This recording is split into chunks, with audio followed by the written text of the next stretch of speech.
yourself. And mostly, I hope you're going to enjoy. So, rules of engagement, I'm sure you guys are well aware of them from all the tracks.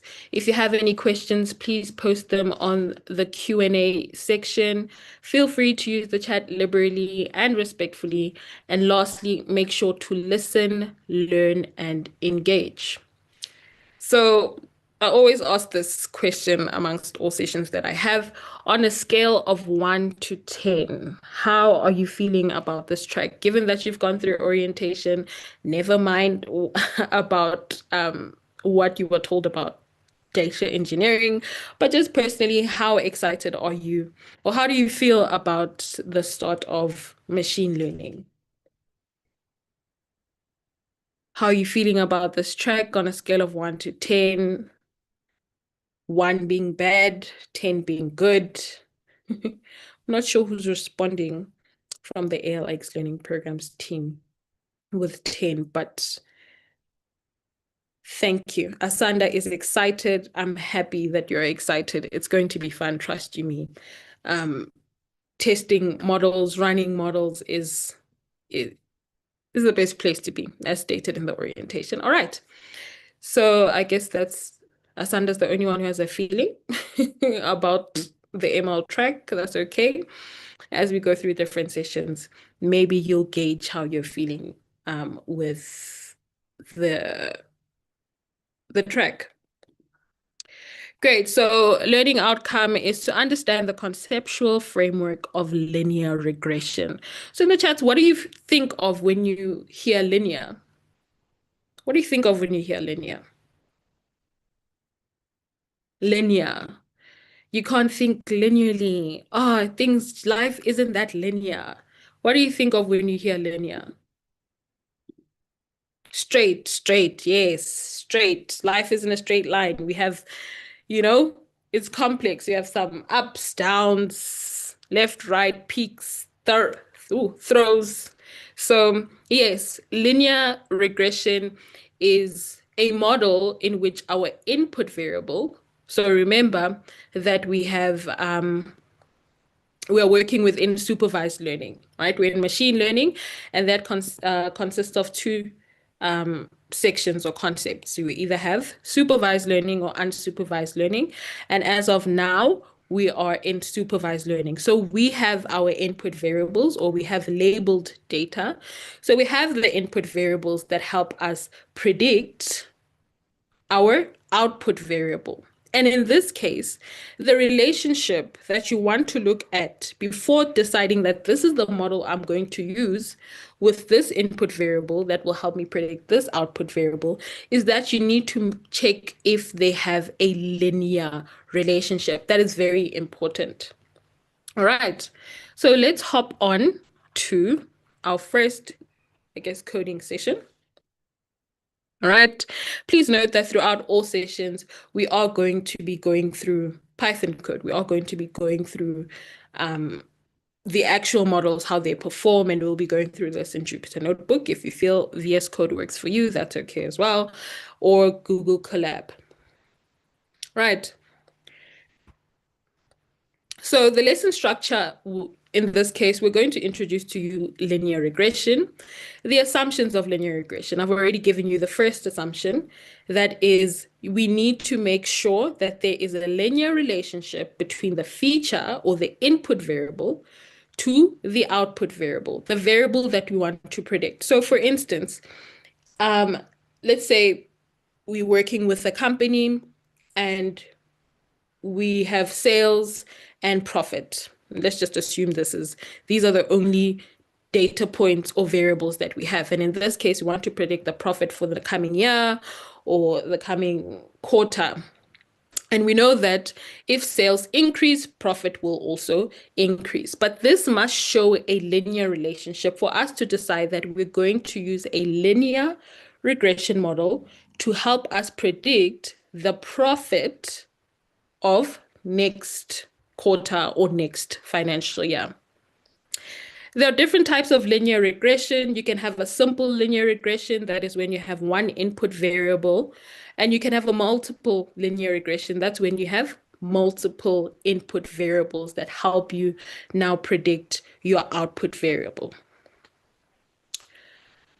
We also have a model training and prediction process. So remember, when I had introduced, or when we were going through orientation, I had stated to you, machine learning is about helping the machine understand the patterns, the characteristics of the data. How is the data moving? How is the input variable moving against the output variable? Which variables are helping me determine the output variable more than other input variables, right? And I stated that just as in supervised learning, I had made an example that it's like you as the learners, we give you the content, we give you the knowledge-based questions, and then you have your MCQ or your code challenge. That then becomes us testing you. And the outcome we would like to have is either you graduate or not graduate, depending on how you performed. But we know we have a target variable, and that is for you to graduate. And that is having a pass rate of 50% across all assessments. That is supervised learning. You have the content. We know our input variables is that if you did all the assessments, if you went through the knowledge-based questions, if you passed all the assessments, then the output will be that you will have an average above 50% or equal to 50%. Then we have what you call your model evaluation matrix. So what's the process? I'm going to help you understand what linear regression is, what assumptions we need to have before deciding that we're going to use a linear regression model, the types of linear regression models that we have, the training process of now deciding, okay, this is the model that's going to work. Let's train it and see if it will understand this data. And then after, we're going to use model evaluation matrix. These basically help us or tell us how well is my model performing. Now, if you've gone through the content, it's okay. You'll still have time to go through it after here. Is that you'll see we had root mean squared error, your mean absolute error, your R-squared score. So those are some of the model evaluation metrics that tell us, okay, how well am I moving? How well is my model working? How well are those predictions working? And those measure from what we have, you'll see as we start training and testing the data. From the data that we have, we will know how well we will compare how well our model is performing from the actual values to the predicted values. Okay. Sorry, give me 2 minutes. I didn't realize my laptop was not charging and it might die in any second.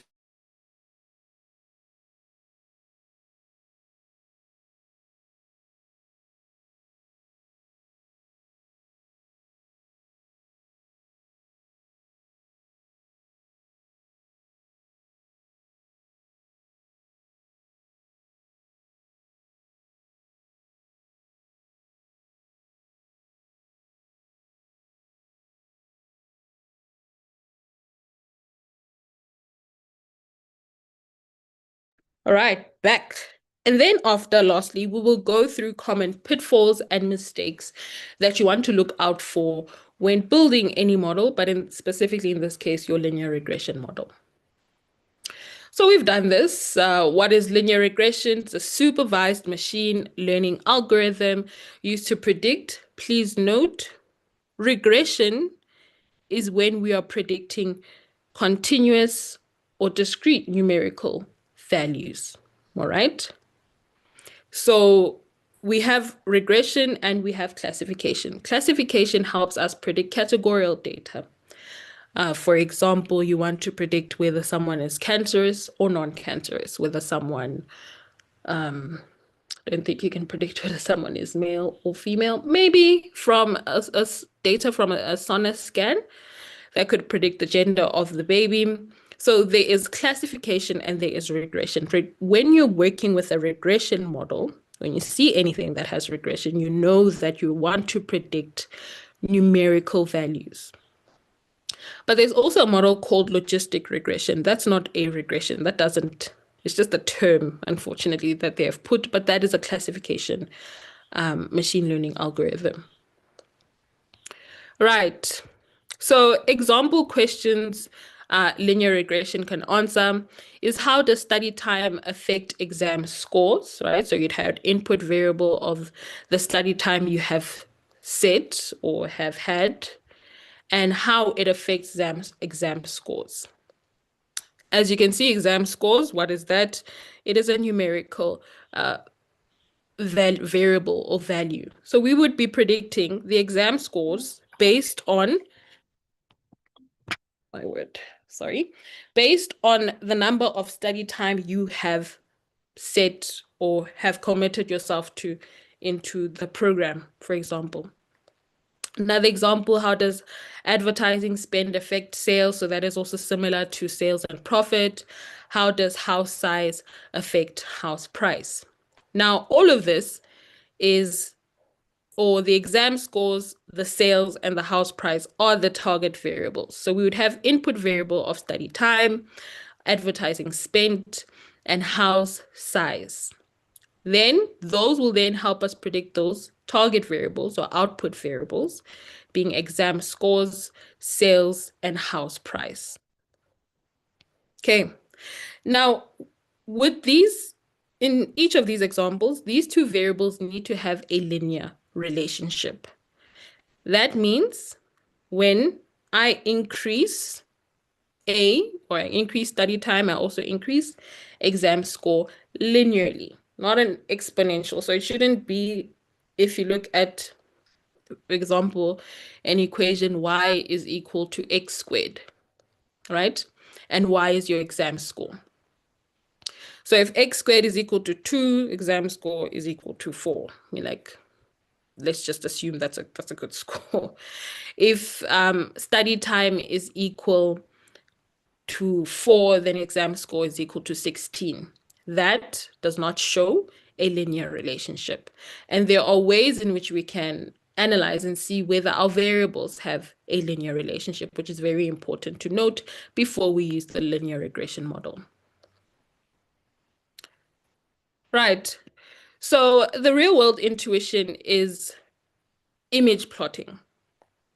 If you're not sure by looking at the data, like imagine you have data with 10,000 observations or input, you're not going to see if they have a linear relationship.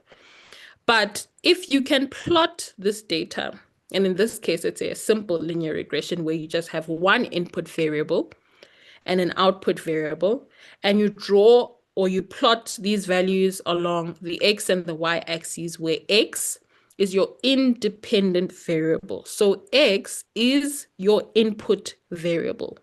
It is independent on y. I hope you guys remember the dependencies of your x and y plane. So x is where your independent variable lies, and your y is where your dependent variable, in this case, your target variable. This target variable depends on the independent variable x. The exam mark that I get will depend on the hours I've studied. That makes sense, doesn't it? So you will likely notice in this case that as hours studied increase, marks increase, right? Now, linear regression finds the best possible line that represents this relationship. Now, that linear regression, that line, are the predictions that we have made. All right, that okay, this is the pattern of the data. And the line of best fit, I hope you guys have heard of that maybe, not sure.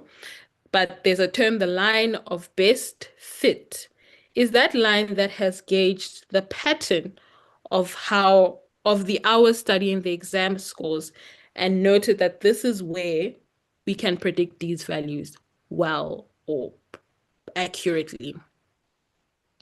So you use the line to predict future outcomes and quantify relationships. So as stated, there are two types of linear regression models or algorithms. Have a simple linear regression. I'm sure you guys have seen y equals mx plus c. That is your simple linear regression. You only have one input variable or one independent variable that gives us or gives the outcome of our target variable y, right? M is the slope that tells us the rate of change, and B is the intercepts, and that tells us what happens when x is equal to 0. Not when x, many people make this mistakes, not when x doesn't exist, but when x is equal to 0. It is still dependent on x.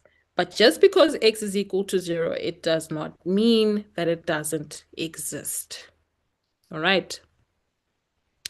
So examples: for every extra hour studied, marks increase by 5 points. So that is in the case of the intercept, where x is equal to 0. So every time you study 1 hour, depending on the rate of change thereof, marks will then increase by 5 points. That is your y value. Okay, so this is just basically explaining this equation here. Right. Now, the assumptions of linear regression. Again, one, there needs to be a linear relationship amongst the two variables, the independent variable and the dependent variable, or the input and the output variable. So this is one of the assumptions: linearity. A change in an input variable causes a proportional and consistent change in output. Now, what is this consistent change? That is your gradient. If you note, when you see a line, when you're working in mathematics and you had to draw a line, y is equal to 2x plus 1. From every corresponding point, the difference is always 2. If I move from 1 to 2, let's say the change is 2. If I move from 2 to 3, the change is 2. If I move from 3 to 4, the change is 2. That is that consistent change. In every point that I go, the corresponding or the prior point, the difference is 2. All right.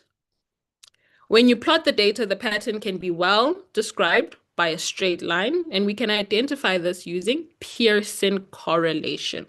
Now, this is the guy that tells us how strong is this linear relationship. We may have a linear relationship, but is it strong enough for me to state that, okay, I looked at the data, I plotted the observation points on the X and Y axes, and I saw that, no, man, it looks linear. If I put a line there, it will give me a line of best fit. But I hear you.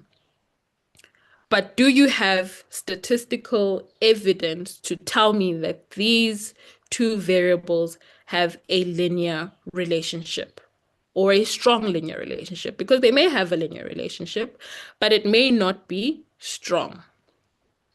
Now, the Pearson correlation is a value that ranges between -1 and 1. Okay? -1 being that you have a strong negative linear relationship. And if you're closer to 1, you have a strong positive linear relationship.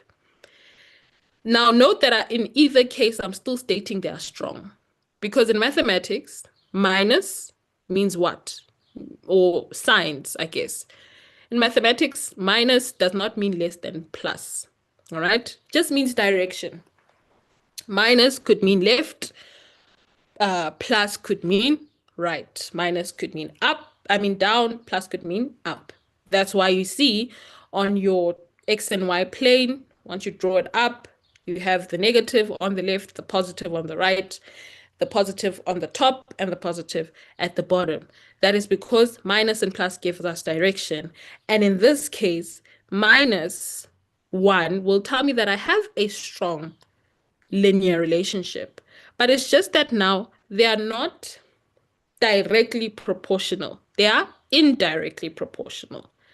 So a line can go upward, so you can have an increasing slope or a decreasing slope.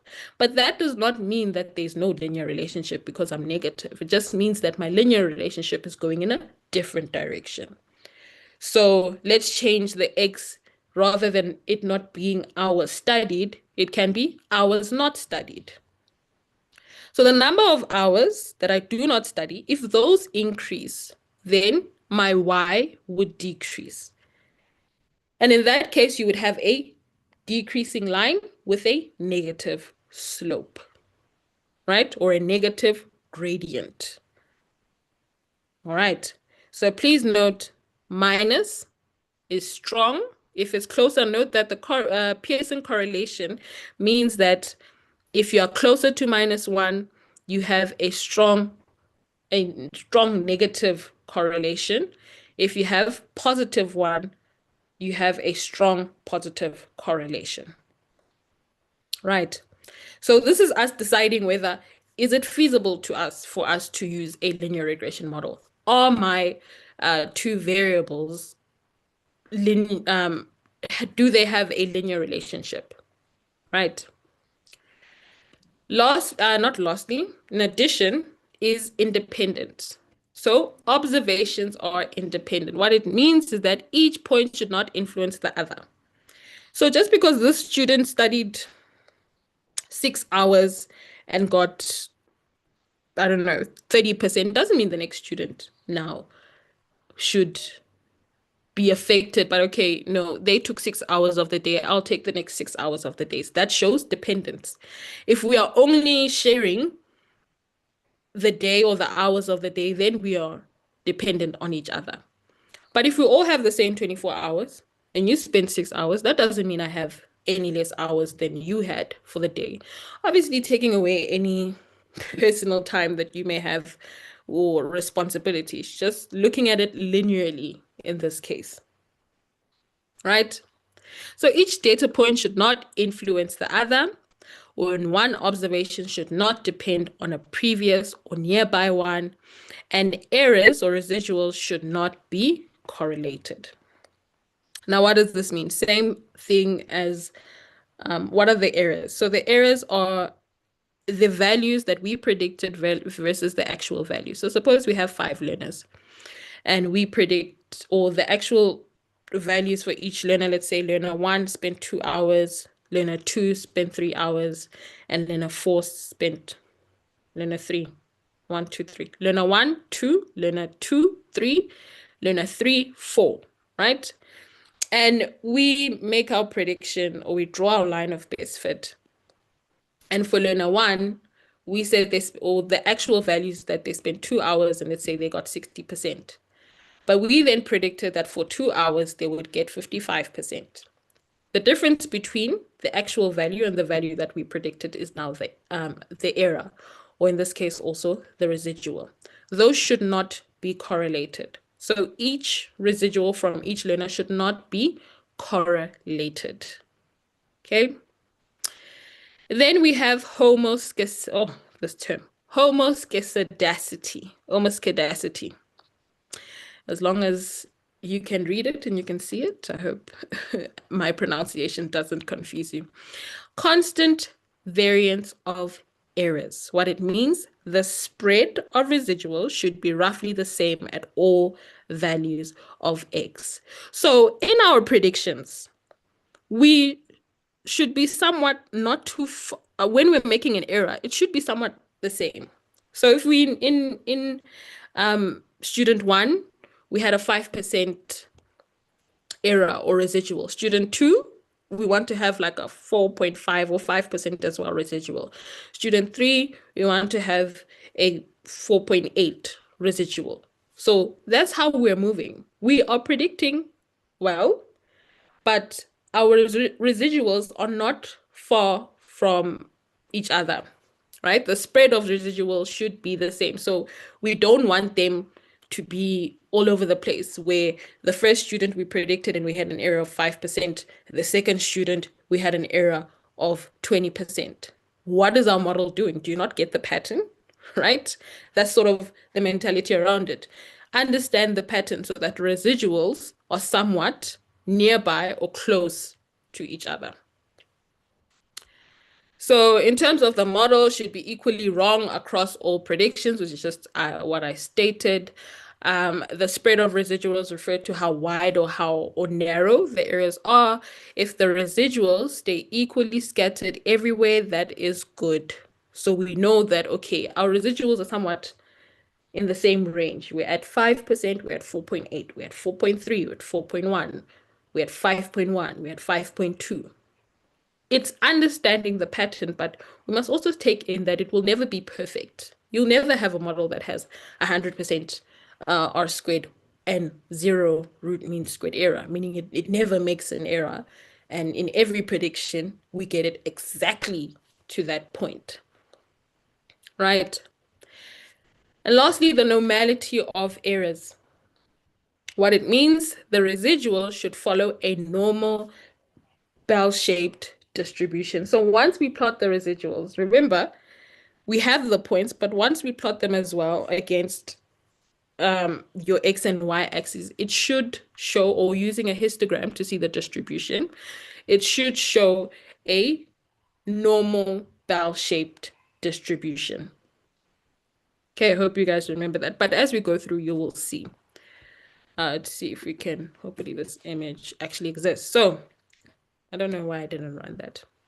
So this is the correlation that we were talking about. You want to make sure that when you plot the data, this is us just taking the data and plotting it.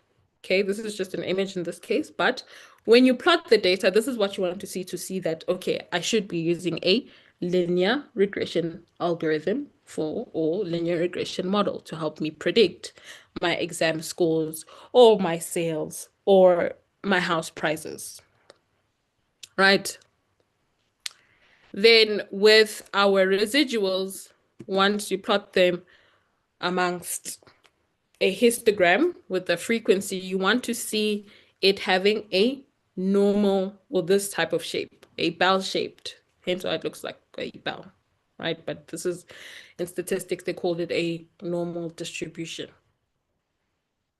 Right. Cool. Then we have evaluation matrix. This now tell us, okay, we have discovered the assumptions are correct. My variables are linear. I'm good. I've met the assumptions. Now I'm going to train my model. You train your model, you test your model, you look at your predictions, but just looking at the predictions is not enough. We cannot just be looking and saying, oh, for the first student, I predicted well. For the second student, I didn't. Third student did. Fourth student didn't. No, you don't want to be going through the data like that and say, oh, no, it's performing well. That's hence why we have our evaluation matrix. R squared 1. Oh, R squared 0.1 measures how much variance is explained in the data. So, how well, or yes, how, with the model that you have selected, how well did it actually grab the pattern of the observations or of the data? That's what R squared score is telling us. How much variance did it actually catch? How much did it see the movements amongst the data? Did it understand the patterns? Did it see that, okay, no man, as these learners are spending more time studying, their grades get higher, right? So it understands the patterns. That tells us how much variance is explained, or I guess is understood by the model, for us to state that, okay, no, I guess it understood the data well. So if that is the case, the value would be closer to 1. So it ranges from 0 and 1. And if it understood how the data is moving, understood the observations, then that value will be closer to 1, right? But if it didn't catch the patterns, it doesn't understand the variance that is happening amongst the observation, then that value would be closer to 0. So please note, Pearson correlation ranges from -1 to 1, right? And I stated negative, strong, negative linear relationship, closer to +1 is a strong positive linear relationship. Now, Pearson correlation can be represented by a small r, right? And then your R squared score is then represented by a capital R with power 2. Now, you can also interpret it in percentages with 0 and 1. So you can state, so if your value was 0.72, then you can say 72% of the variance was explained by the algorithm or the logistic regression model. Then we have mean absolute error, right? So that's the average error that we have. You have it in, I think the formula is with that absolute value of those two straight line.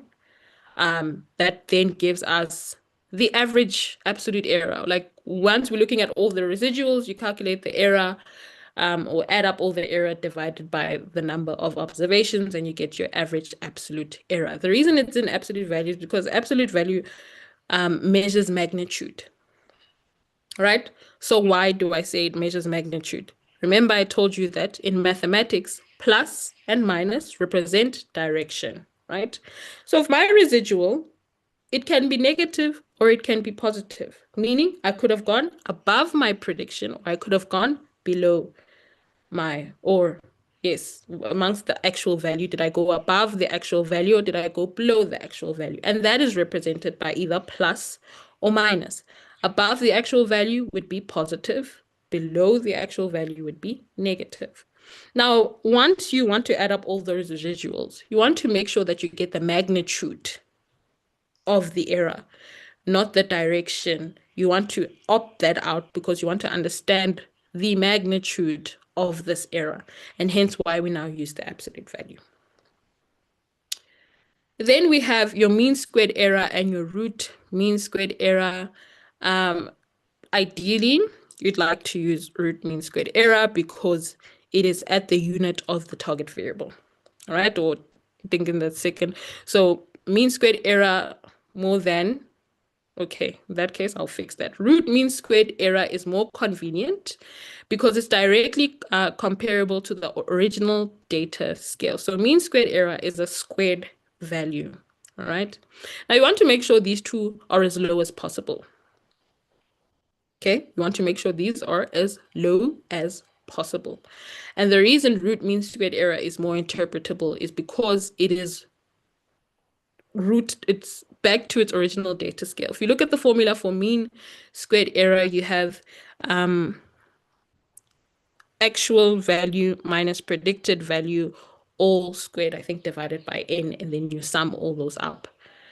So that is not to the original scale, but root mean squared error takes that value and puts it to the square root or to the power of a half and puts it back to its original data scale.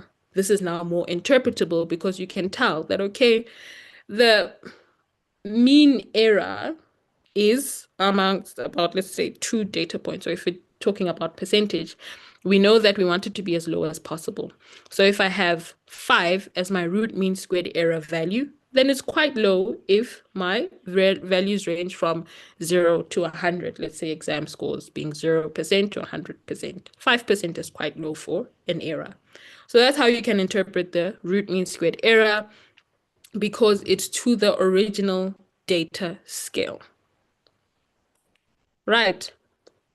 Now let's do a practical code step by step. I hope you guys understood the assumptions, right, that we have, what we need to look for, and what exactly we are predicting. So we're going to have a data set. The file name is studentperformance.csv. We have number of rows. That means we have 150 students to observe. The columns that we have, or the features that we have, is hours studied, attendance, how many, like, how well did they attend classes or these PPL sessions, their previous test score, their sleep hours, and their final exam score. So this is now our target variable. So we're going to import some libraries. In this case, we're going to import pandas, NumPy, matplotlib, and seaborn. I'm sure you guys are very familiar with this from Python, but what is new is your train test split. So that guy is going to help us split our data into the data that we're going to train the model, right? So that is the content that we're giving, the PPL sessions, the knowledge-based questions. Then we're going to also split it into our test data, where this is now we're going to see how well is the model performing, where we can compare the predicted values to the actual values. Then we have a library of sklearn linear model, and we're going to import linear regression. This is us now importing that algorithm or linear regression model that will then train in itself on the data set. And we're going to also now import those evaluation metrics we spoke of mean absolute error, mean squared error, and R squared score, right, to see how our model is performing. So let's load the data set. Hopefully I have it in the right directory. So we're going to run that quickly. Need to check if oh, great. It is in the right directory. Right, so this is our data. And that df head, hopefully you remember from Python, just shows me the first 5 rows of my data set. So it shows me the hours studied, attendance percentage, previous test score, sleep hours, and final exam score for each learner. Remember, we have 150 learners. So we want to understand our data. In anything that you're working with, whether you're going to be doing analytics or you just want to draw insight, you want to make sure you understand your data. You want to make sure to see, do I have any missing values? What am I going to do to those missing values? Am I going to remove them completely? Am I going to perform mean or median imputation? So replace those missing values with either the mean or the median. Just see and apply the knowledge that you have on some of the previous tracks to see which one would work well. So we run that, we see that we have, 150 entries. The indexing is from 0 to 149. We have 5 columns. That is correct because we do have 5 features. We have no null values. So as you can see here, it states that no null count. We have integer, integer, integer, and float values. So I have no missing values whatsoever. I also have a summary statistics where it tells me the mean of each feature, the standard deviation, the minimum, the first quartile, second quartile, third quartile, and the maximum. So if you see in our final exam score, we have some sort of an error. Why do we have a maximum score of 108? Can we have 108% in an exam? No, we cannot. So those are things that maybe you want to look at. Like, okay, that is not accurate. If you look at attendance percentage, we have 999. We have previous test score and sleep hours. So all the other features make sense, but we need to look at that maximum of 108%. So let's check for those missing, excuse me. Let's check for those missing values if there are any, which you won't see. We have hours studied, that is 0, attendance. So we basically have no missing values. But please note that we have this guy here. I wondered if we can work through that. Let's see. Did we add something? Missing values fill with. Just want to check before.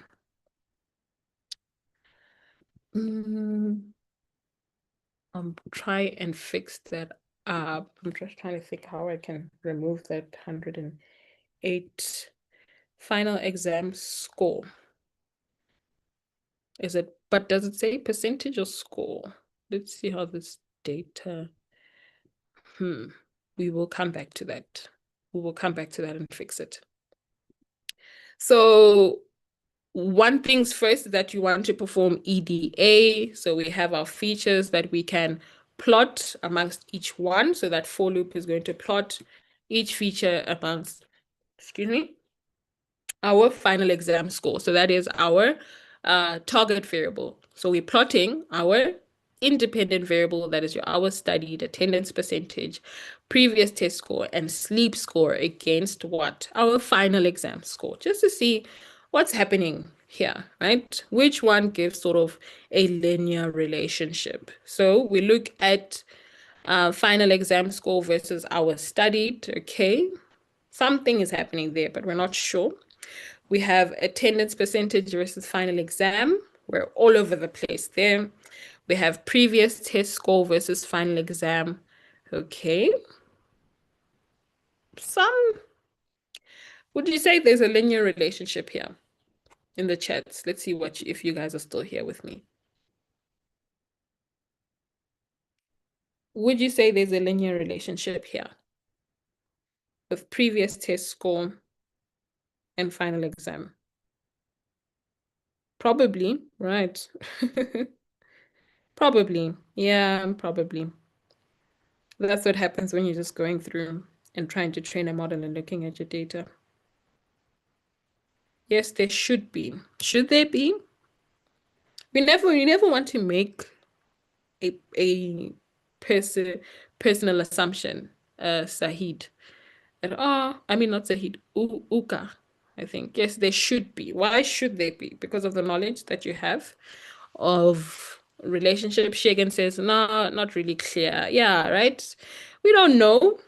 You may assume, yes, in knowledge is that in most universities, especially, you would assume that no, man, your previous test score obviously is going to contribute to your final test score, but we don't know what the context is. We don't want to make our personal assumptions on what we know, how final exam score, if how previous test score give the final exam score. So, in South Africa with the higher certificate, so that certificate you get at the end of the year, if the combination of your previous test score and your current exam score, so once you use that weighted average and you calculate it, and that value is 20% lower than your final exam score, then they just give you your final exam score as your final score for that specific subject.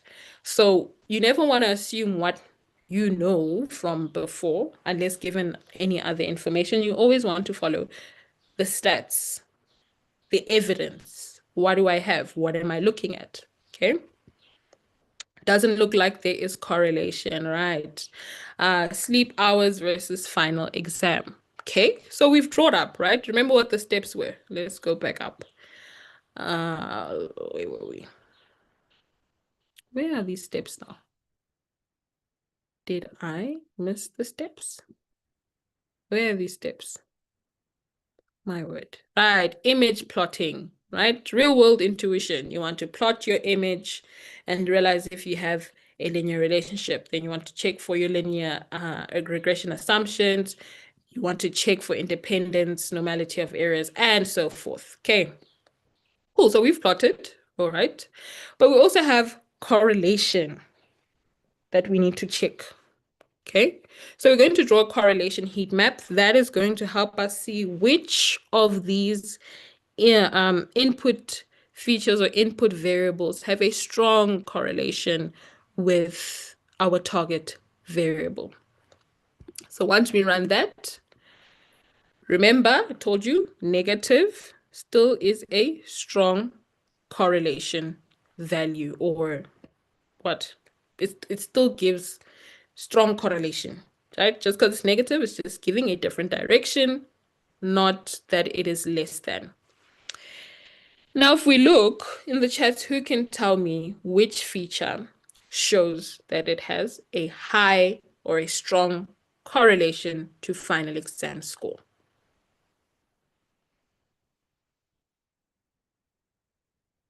Which feature?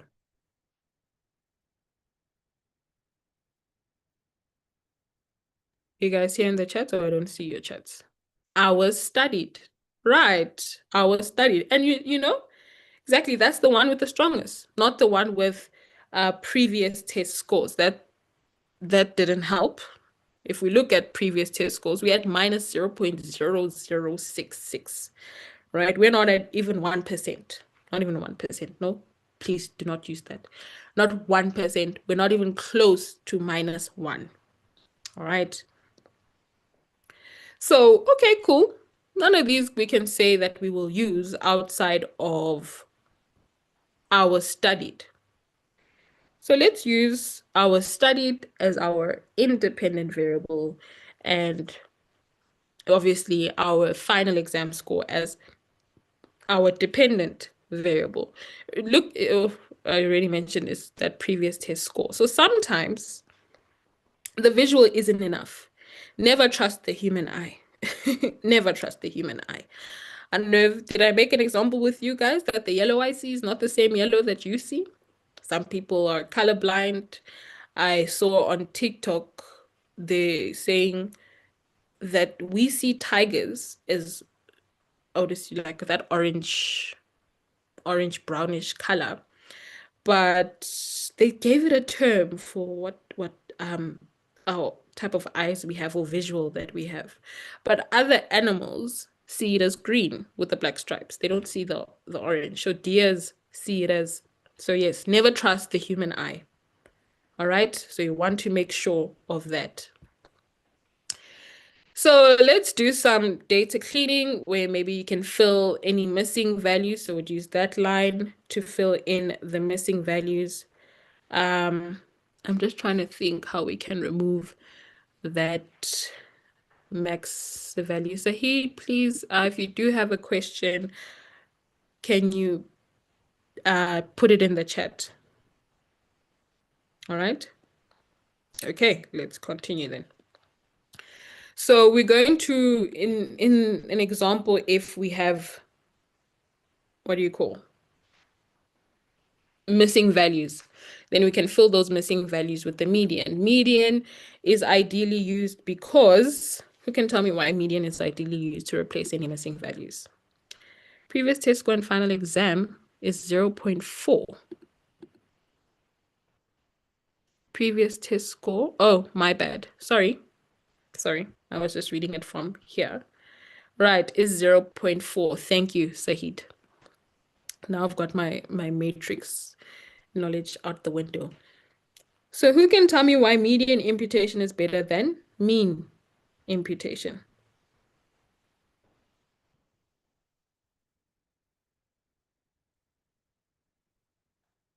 Anybody?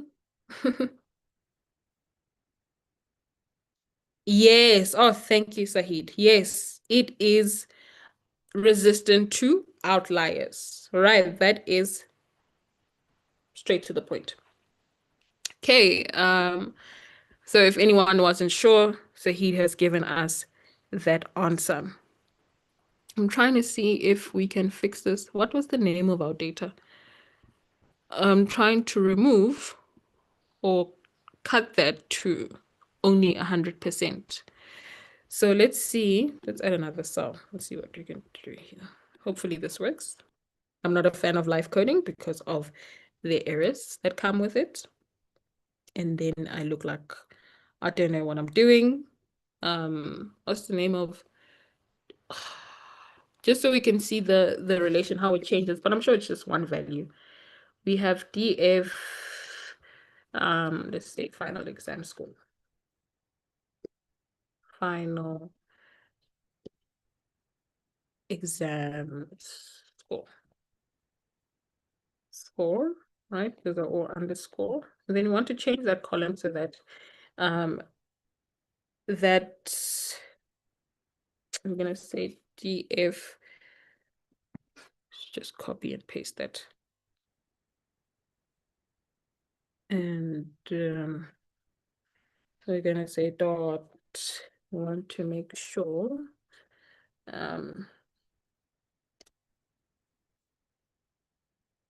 yeah, let's make not sure if I should say lower, maybe just upper equals to 100. Hopefully don't penalize me for, let's see if we got that right. Let's run that again. So any value, there we go. So any value that is, so now we're just assuming that our final exam score is percentage. We don't have any negative value, so now it looks good. Let's run this guy again. Let's see how that correlation is still sort of the same. So I guess it was one value that had that 0.8. And we can't say that's an outlier. It's just, I guess, an error. Maybe that 8 looked like a 0, or whoever was typing made the error of writing it as an 8 instead of a 0. Right, so now we've selected that, okay, cool. what was it? Our study is highly and positively or strong positive linear relationship with our final exam score. So we're going to use that then to help us predict. We can't be necessarily adding any other because those are quite low, especially if a value is less than 0.5, then you know, okay, listen, we do not have a linear relationship here. Okay, or I guess we have a weak linear relationship here. So as stated, we're going in the assumption that we have any missing values, we would then replace it with the median as Sahid. I hope I remember that. Yes, as Sahid stated, it is resistant to outliers. Then we separate our data, all right? And we're going to create our data, which is the input variable, the independent variable to our output variable. Remember, the equation is y is equal to mx plus b. So we run that, and note we're stating that our studies is our x and y is our final exam score. Then we perform this train test split, right? So we're going to split our data where 80% of it is used to train the model, to help it understand that variance, to help it understand those patterns. How is it moving? All right. And we're going to use our 20% of that data to test now the model. Is it performing well? Did it predict correctly? All right. And note that when it's splitting this data, it is not just taking the first 80% of the data. So if we had 100, it's not taking the first 80 rows and then the last 20 rows. No, it is randomly selecting them in a way that they sort of follow the same distribution, right? Separately. So your train and your test data follow somewhat the same flow or same patterns, but they are not selected like one after the other. No, they're selected randomly. And that test 0.2 is the 20% will be the test data and the 80% will be the train data. Then we have a random state of 42, meaning that we're going to basically for reproducibility. So the same data that you've been using, when I run this again, it will be the same data. So if it was the same data you extracted for train, when I run this code again, it will be the same data again. Okay. So you split our data into train and test. We train the linear regression model. So we call model, we save it in model, and we call the linear regression model, and we fit the model with our X train and our Y train, right? So that is the data that we're using to train with the actual input variable, output variable. See how when input variable is 2, what happens to the output variable? Goes and keeps training and keeps training and keeps training, right? Then we fit the data. We can also read or get the coefficient of our linear model. What's the coefficient? Coefficient is that gradient, that consistent change amongst values or amongst the x and the y value. It is our gradient. It is our slope. That's what our model coefficient gives us. So what does it tell me, right? So we have a feature of x and my coefficient is 4.06. No, that is not my gradient. Apologies. That is my intercept. I'm taking that back. That is my intercept. Just want to make sure. Our studied feature, I'm not sure if the intercept, but I will get back to you on that. Where's that equation? Y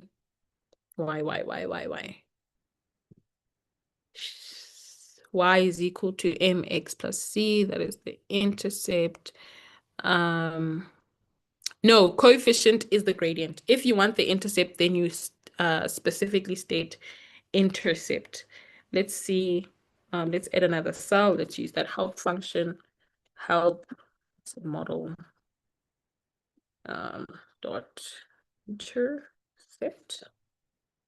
Maybe that will show me how. Oh, Did I spell intercept right? Let's see. Let's have intercept. Intercept.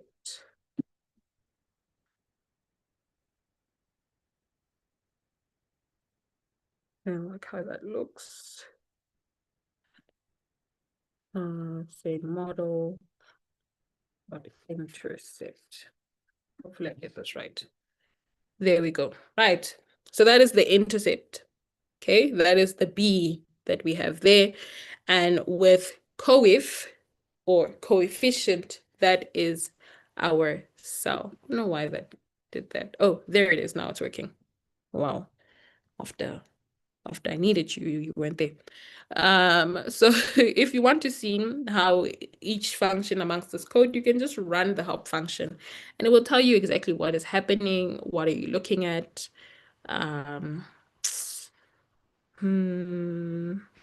Return solve. Some of the parameters that you'd have to input can be hard to read. If you're not sure, just go on which was that site? Wimberley? I'm not sure. Right? But probably look for it if you're not understanding what's happening here, look at the site to see what a specific function of code is doing. Right. Now we've trained, okay, we've looked at what the M and the B is, right? So we have our MX plus B. So for every observation now, if we want to test our data, this is what we're going to be doing here. We are now going to be inputting what? The X test.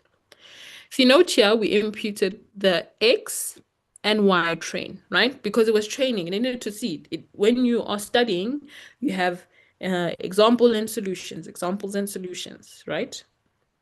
So now when we actually test you, we're not going to give you the solutions. We're going to test you. And then we will look with the solutions, which one is which. Okay, so I'll correct that. The coefficient is 0.06. 6. Right. So in our study, it has a coefficient of 4.06. Then each extra hour studied increased the predicted exam score by 4.06. Obviously assuming other variables stay constant. Right. Now we run this prediction and see, okay, you've trained, you've understood the trained data, and so forth. Now let's see how you actually work when we just give you the test data. Right. Just wanted to probably put that amongst. You can put it in a data frame where you have your predicted and your actual data. So I'm just trying to see if we can do that now. Okay, I'm gonna leave that for you for homework just to save time. So this is these are now the predicted values. All right. Then if you want to see the actual values amongst these one, you can say why those are your test values. Right, when you run that, we see, what is this? Not 70 now, 73. I think it's the line. This is the indexing of, remember it was randomly selected. So this is the indexing. That first column is the indexing. So this is observation 73 out of the 150. Okay, if we look at the values and the predictions, we have 82. This one is 92. This is 68. That is 75. This is 72. This is 52, right? So this is comparing, if you look, all these values here are the same number of values there. So if you count them, you'll see that each one corresponds to the other. But as I stated, you don't want to now imagine you had like 1,000 values and you want to see how your model is performing and you want to analyze each of your predicted and test data. That's not going to help. That's going to waste time. I'm not even going to catch the pattern. So how do I know that my model is performing well? That's when we now introduce our evaluation matrix. We had our root mean squared error. We had our mean absolute error. We had our root mean squared error. And as you can see, the root mean squared error is the square root of the mean squared error. So remember, we had imported these functions here from our libraries. And now we are comparing them, because with those formulas, if you go through the content, you have actual value minus your predicted value, all squared, divided by number of observations, if I'm correct. So observations would be these observations, not the whole of 150. Okay. Right, then we run that, and we're going to then get our mean absolute error and our root mean squared error, as well as our R-squared score. Okay, so we have a mean absolute error of 6.25. We have a root mean squared error of 8.74, and we have an R-squared score of 53%. This model is not performing well, by the way. Not performing as it's not bad, but it's not great. It's not good enough to state that, okay, these are the features I'm going to use. Maybe, yeah, I think maybe next week we'll be introducing multiple linear regression. Maybe some features could have contributed into predicting. The model is not understanding the pattern, because we, remember, have multiple features, but we only selected one to help us predict. This is just to help you understand simple linear regression.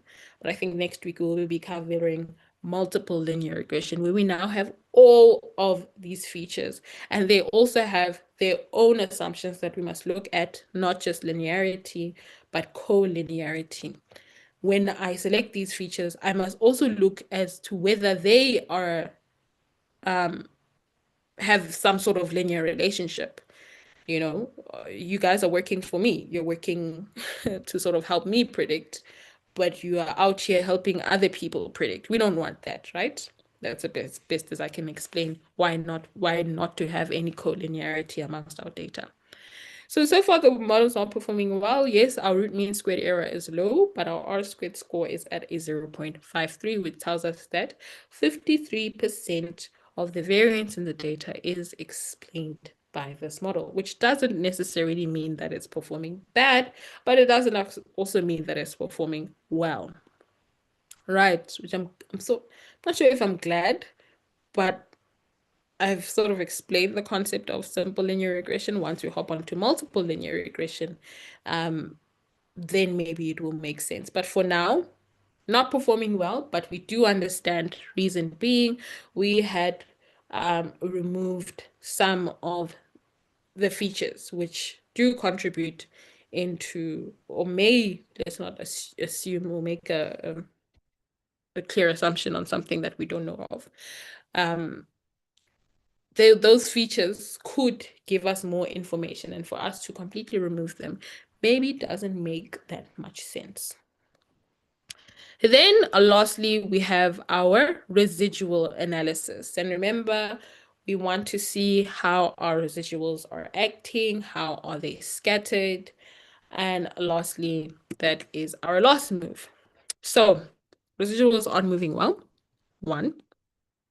Reason being, remember what we stated, right? We want the residuals to be sort of have a constant variance. Our residuals are performing all over the place. And when they are normally distributed or have a constant variance, the average is usually centered around 0. We want a normally distributed frequency of residuals, right? And in this case, they wouldn't be moving or distributed in this manner. And we want our our errors to be together. Like, we want to be making the same errors. If you look at the residual for the predicted values of, okay, let's see, from this guy to there, to there, to there, like they're all over the place, whereas we would have liked them to be centered around here, right? So it would have been ideal if they were all centered around that 0 line. Right, then if you had plotted it amongst the histogram, it would be normally distributed, centered around 0. Okay, why would it be centered around 0? Value, like, how is that going to happen? Because residuals could be minus or plus. Once you add them together, we want that value to be as close as 0 as possible.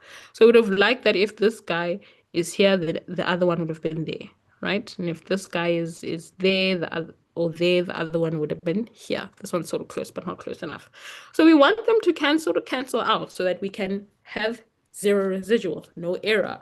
Our model is performing well. We'll never get to zero residual, but we want to get there as close as possible. So let's make a prediction for a new student.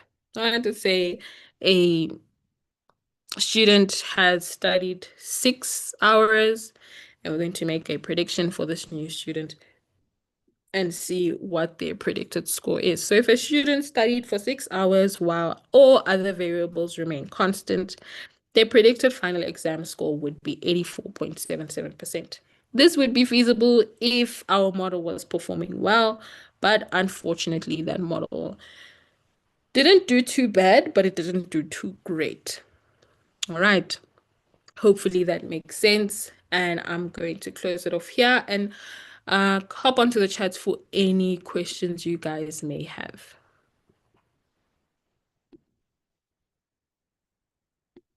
Uh, I see Abatunde. Can you please post your questions either in the Q&A or in the chats? Remember those rules of engagement.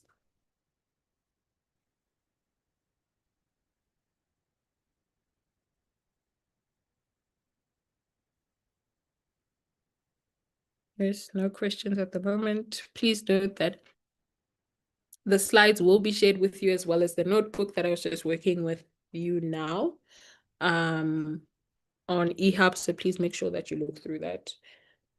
Right. And then a poll will be launched. So please make sure that you complete this poll. So maybe next session I know the feel of how you got from the introduction. Right. Just want to see, where am I?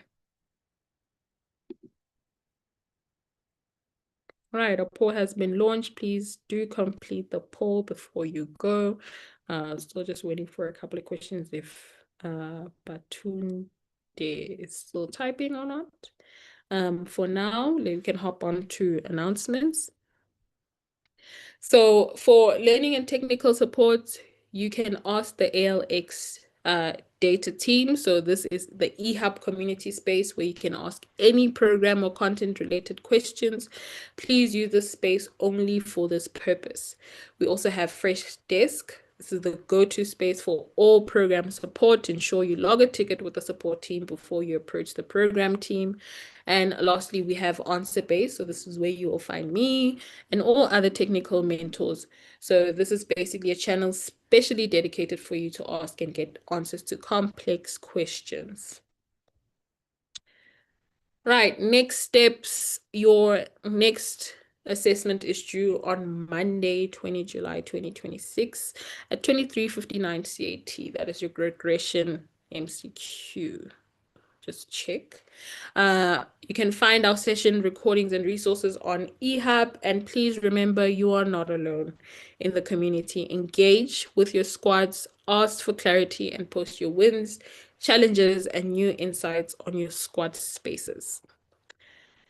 Another run to see if you guys have its code challenge for this week and not MCQ.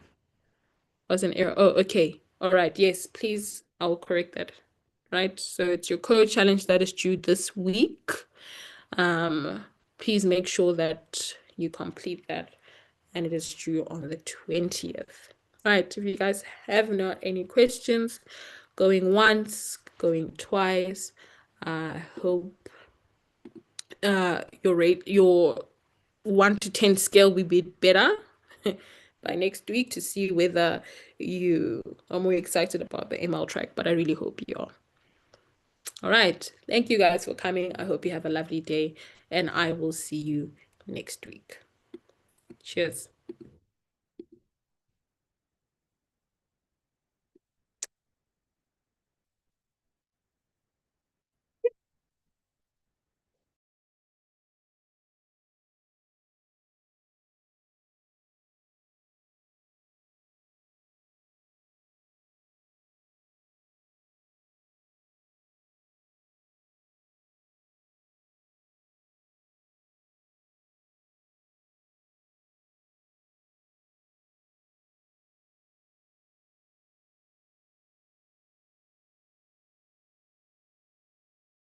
Mbali, if you're playing the music, we can't hear it.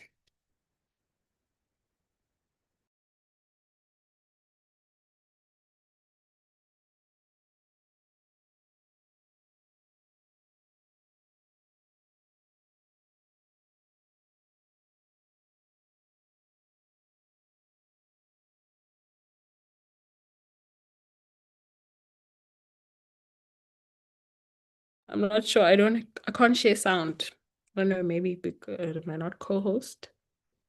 Oh, Yeah. So I don't think I can share sound at the moment. all right. We can call it a day, or you sing for us. I'm not singing. That's not happening, but I guess have a lovely day. All right. Bye. Bye.